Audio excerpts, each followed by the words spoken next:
Olá, seja muito bem-vindo a este vídeo e hoje nós vamos ler juntos o capítulo 8 do Evangelho de João.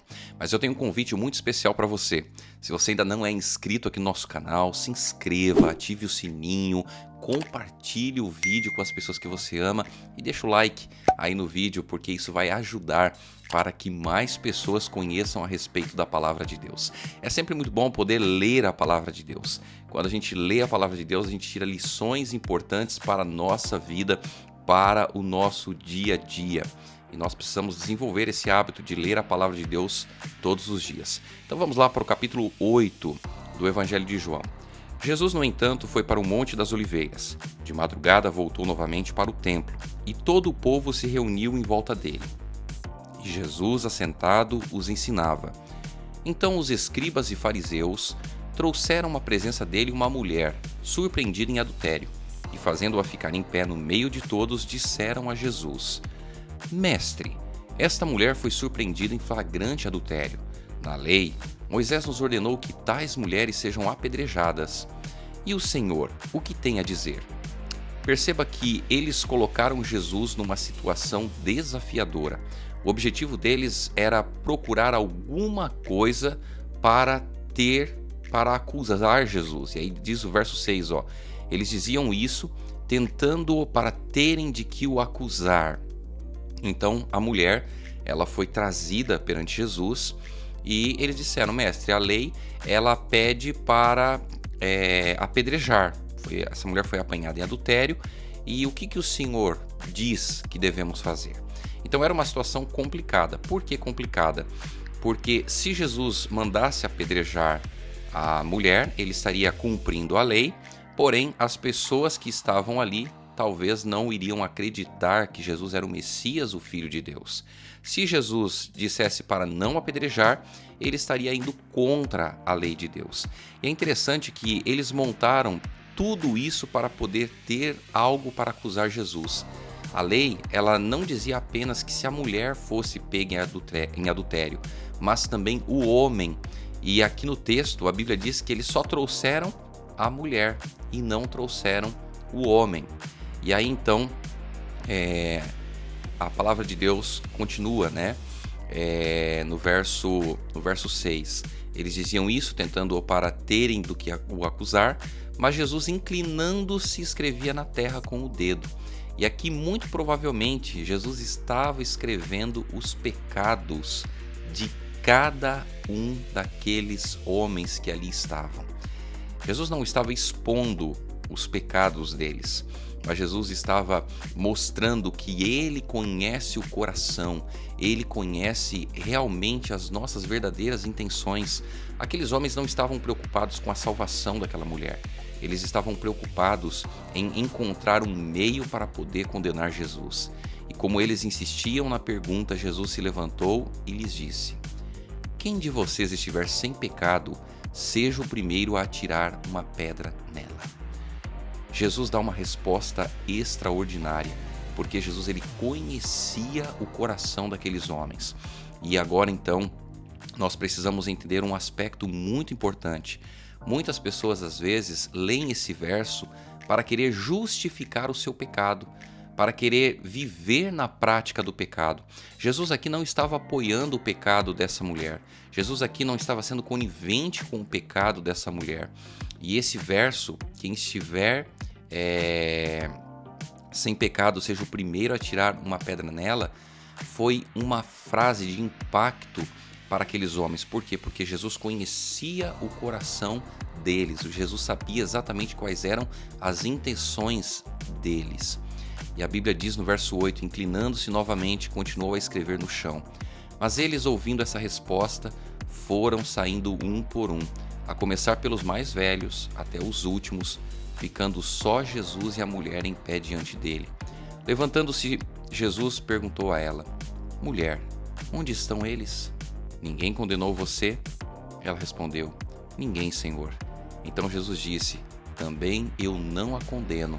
Vá e não peque mais. Então perceba que Jesus ele estendeu o perdão para aquela mulher. Jesus ele não apoiou o pecado que ela havia cometido, mas ele a perdoou. E Jesus agora dá para ela uma ordem. dizendo: olha, vá e não peque mais, não peque mais. No verso 12, de novo Jesus lhes falou dizendo: eu sou a luz do mundo, quem me segue não andará nas trevas, pelo contrário terá a luz da vida. Então os fariseus lhe disseram: você dá testemunho de si mesmo, o testemunho que você dá não é verdadeiro. Jesus respondeu: ainda que eu dê testemunho a respeito de mim mesmo, o meu testemunho é verdadeiro, porque sei de onde vim e para onde vou, mas vocês não sabem de onde venho, nem para onde vou. Vocês julgam segundo a carne, eu não julgo ninguém. E se eu julgo, o meu juízo é verdadeiro, porque não sou só eu que julgo, mas eu e o Pai que me enviou. Também na lei de vocês está escrito que o testemunho de duas pessoas é verdadeiro. Eu dou testemunho de mim mesmo, e o Pai que me enviou também dá testemunho de mim. Então eles lhe perguntaram: onde está o seu Pai? Jesus respondeu: vocês não conhecem a mim e não conhecem o meu Pai. Se conhecessem a mim, também conheceriam o meu Pai. Jesus proferiu essas palavras perto da caixa de ofertas, quando ensinava no templo. Ninguém o prendeu, porque ainda não havia chegado a sua hora. Outra vez Jesus lhes falou dizendo: eu vou embora e vocês vão me procurar, mas perecerão no seu pecado. Para onde eu vou, vocês não podem ir. Então os judeus diziam: será que ele tem a intenção de se suicidar? Porque diz: para onde eu vou, vocês não podem ir? Jesus lhes disse: vocês são daqui de baixo, eu sou lá de cima. Vocês são deste mundo, eu deste mundo não sou. Por isso eu lhes disse que vocês morrerão em seus pecados, porque se não crerem que eu sou, vocês morrerão nos seus pecados. Então Jesus menciona novamente que ele é a vida, que ele é o Messias, de uma forma muito clara. E as pessoas ali não estavam abrindo o coração a Jesus, não estavam aceitando Jesus como o Cordeiro de Deus, como o Messias. E se nós não aceitarmos a Jesus, nós não iremos viver eternamente. Nós temos duas alternativas. Se nós aceitamos a Cristo, nós temos a vida. Se nós recusamos a Cristo, nós não temos a vida. Então nós não temos para onde fugir.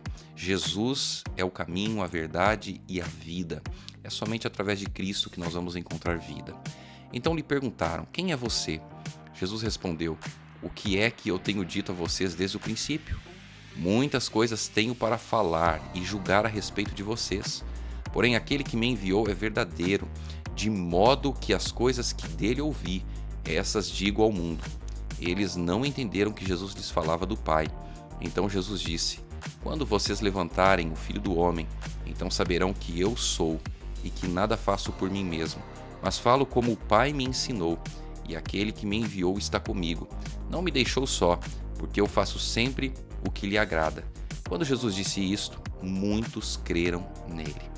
Então perceba que Jesus está todo o tempo falando a respeito da sua divindade, falando que ele é o Messias. E muitas vezes os fariseus ali, eles não entendiam, eles não compreendiam o que Jesus tinha a dizer. Mas muitas pessoas, elas ouviam e acreditavam em Jesus. Verso 31.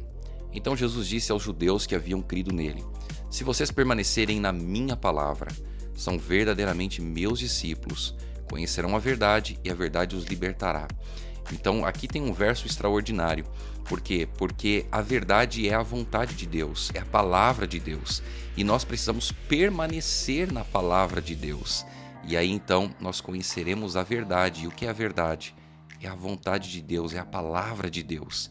E é essa verdade que vai nos libertar. Nos libertar do quê? Do erro, dos enganos, que muitas vezes nós ouvimos por aí. Então, quando nós conhecemos a palavra, conhecemos a verdade, nós somos libertos do erro. Eles responderam: somos descendência de Abraão e jamais fomos escravos de ninguém. Como você pode dizer que seremos livres? Jesus respondeu: em verdade lhes digo que todo que comete pecado é escravo do pecado. O escravo não fica sempre na casa, o filho sim, fica para sempre. Se, pois, o filho os libertar, vocês serão verdadeiramente livres. Bem sei que vocês são descendência de Abraão. No entanto, estão querendo me matar, porque a minha palavra não está em vocês. Eu falo das coisas que vi junto de meu Pai, Vocês, porém, fazem o que ouviram do pai de vocês. Então lhe disseram: Nosso pai é Abraão. Mas Jesus respondeu: Se vocês fossem filhos de Abraão, fariam as obras que ele fez. Mas agora vocês estão querendo me matar, a mim que lhes falei a verdade, que ouvi de Deus. Abraão não fez isso. Vocês fazem as obras do pai de vocês. Eles responderam: Nós não somos filhos ilegítimos. Temos um pai que é Deus. Jesus disse: Se Deus fosse de fato o pai de vocês, certamente me amariam, porque eu vim de Deus e aqui estou, pois não vim de mim mesmo, mas ele me enviou. Porque vocês não compreendem a minha linguagem, é porque vocês são incapazes de ouvir a minha palavra. Então olha só Jesus dizendo aqui, por que eles não entendiam? Porque eles não ouviam o que Jesus tinha para dizer, eles não aceitavam as palavras de Jesus. E essa é a realidade de muitas pessoas hoje. Elas ouvem a palavra de Deus, muitas vezes estão na igreja, mas não obedecem a Deus, não obedecem à palavra de Deus. E aí o verso 44, Jesus diz: Vocês são do diabo, que é o pai de vocês, e querem satisfazer os desejos dele. Ele foi assassino desde o princípio e jamais se firmou na verdade, porque nele não há verdade. Então aqui Jesus se refere a Satanás, dizendo o seguinte, que ele é o pai da mentira, né? Ele é o pai da mentira e ele foi assassino desde o princípio. Ele jamais se firmou na verdade. Ele conhece a verdade, mas ele jamais se firmou na verdade. E a Bíblia diz: porque nele não há verdade. Quando ele profere mentira, fala do que lhe é próprio, porque é mentiroso e pai da mentira. Mas porque eu digo a verdade, vocês não creem em mim. Quem de vocês me convence de pecado? Se digo a verdade, por que não creem em mim? Quem é de Deus ouve as palavras de Deus. Por isso, vocês não me ouvem, porque não são de Deus. Olha que mensagem dura a mensagem de Jesus para eles. Uma mensagem onde eles deveriam parar, prestar atenção e deveriam entregar a vida a Jesus. Deveriam se converter, mas a dureza do coração era maior. Eles estavam mais preocupados em condenar Jesus do que aceitá-lo como Senhor e Salvador. Os judeus disseram a Jesus: Será que não temos razão em dizer que você é samaritano e tem demônio? Jesus respondeu: Eu não tenho demônio. Pelo contrário, honro meu Pai, mas vocês me desonram. Eu não procuro a minha própria glória.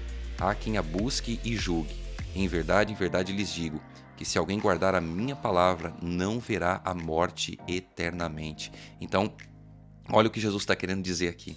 Se nós guardarmos a palavra de Cristo, se nós o aceitarmos como Senhor e Salvador, se nós vivermos para Cristo, aceitando a sua graça e obedecendo à vontade de Deus, a obediência ela não tem a ver com a nossa salvação, porque nós não somos salvos por obedecer a Deus, mas quando nós aceitamos a graça de Cristo, nós passamos a obedecê-lo porque nós o aceitamos como nosso Senhor e Salvador.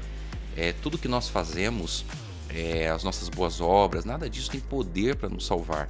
Mas quando nós aceitamos a Cristo, nós passamos a fazer boas obras porque estamos salvos em Jesus Cristo. Então os judeus disseram: Agora estamos certos de que você tem demônio.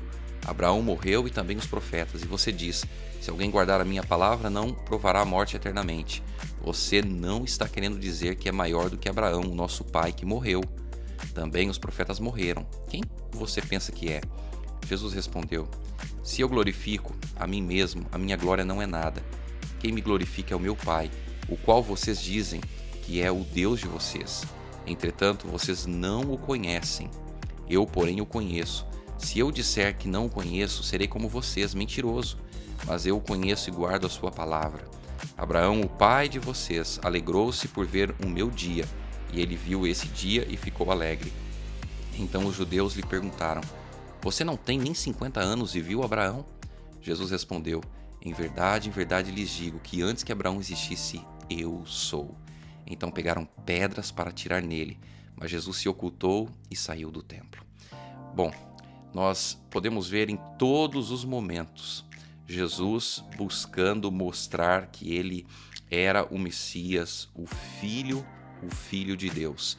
E as pessoas recusando a Cristo, recusando aceitar Jesus. Eles estavam mais focados nas suas opiniões, nas suas ideias, nas suas filosofias, do que na palavra de Deus. Que lições nós podemos aprender aqui? Primeira delas, nós precisamos ouvir a palavra de Deus. mas não apenas ouvir. Nós precisamos entender, precisamos aceitar e precisamos colocar em prática em nossa vida a palavra de Deus, a vontade de Deus na nossa vida. Porque senão nós corremos o risco de ser religiosos, mas não ser convertido a Cristo Jesus. Eu espero que esse vídeo tenha abençoado muito você. Peço para você compartilhar com as pessoas que são importantes na sua vida e nós nos encontraremos no próximo vídeo. Até lá!